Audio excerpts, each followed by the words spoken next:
Welcome back. As we've mentioned, the biggest primary race of the night is Kentucky Republican Thomas Massie's fight against a Trump-backed primary challenger.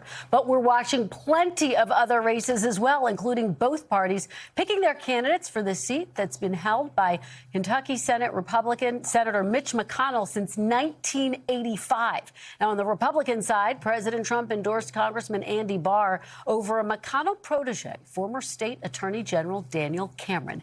And joining me now is the former state attorney general, Daniel Cameron. Thank you so much for joining me. I really appreciate it. Kristen, thank you as well. And just one editorial edit. Andy Barr is the candidate that's backed by the McConnell machine here in Kentucky. But thank you so much for having me on. Well, thank you for being here. Well, why don't we start right there? You and Andy Barr are both, to some extent, trying to distance yourselves from Mitch McConnell. What is your strategy to win in these final hours? Well, look, my strategy has been pretty clear from the very beginning, which is to talk about the issues that the voters care about here in the Commonwealth and base it off a track record that I've had as the Attorney General, standing up for constitutional rights, helping bring in nearly $900 million to the state to fight the opioid epidemic, and standing firm for our law enforcement community.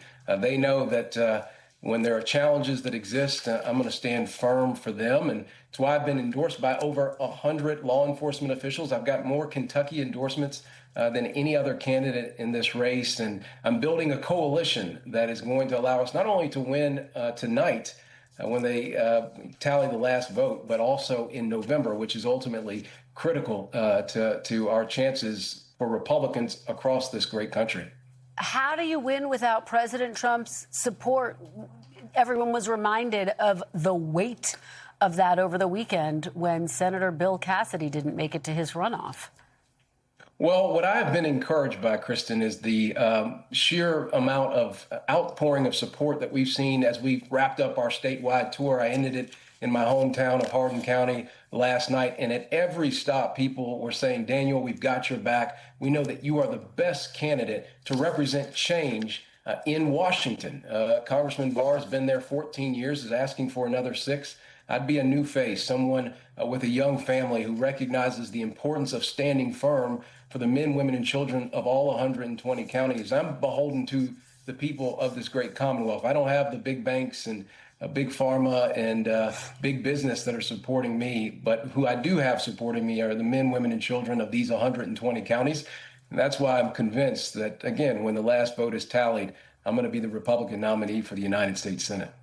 Well, let me ask you about one of the big issues, the backdrop of every race, quite frankly, which is the economy, the number one issue for voters. New polling shows that the president is down 42 points on his handling of the cost of living. As you know, President Trump was elected on a promise to bring prices down. Do you think he broke that promise to voters?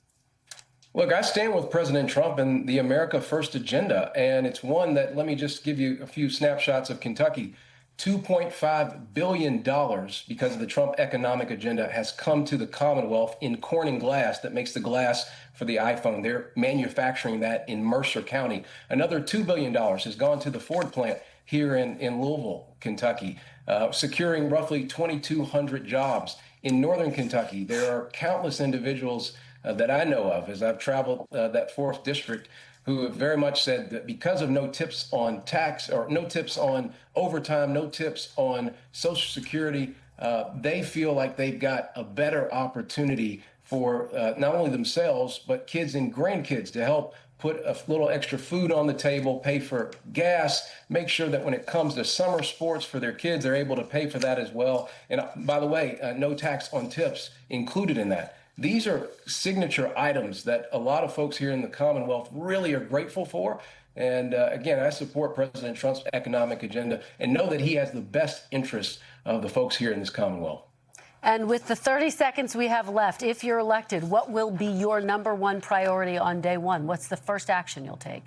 Well, Kristen, you've talked about it. The fact that when it comes to setting the conditions in Washington That's what we've got to be about in the United States Senate, setting the conditions in Washington that allow our people to thrive here at home. So that means making sure our taxes are even lower, making sure that energy dominance when it comes to Kentucky, low cost, reliable energy, that it flows through the Commonwealth of Kentucky, because we can lead on the technologies of the future and we can fuel those technologies as well.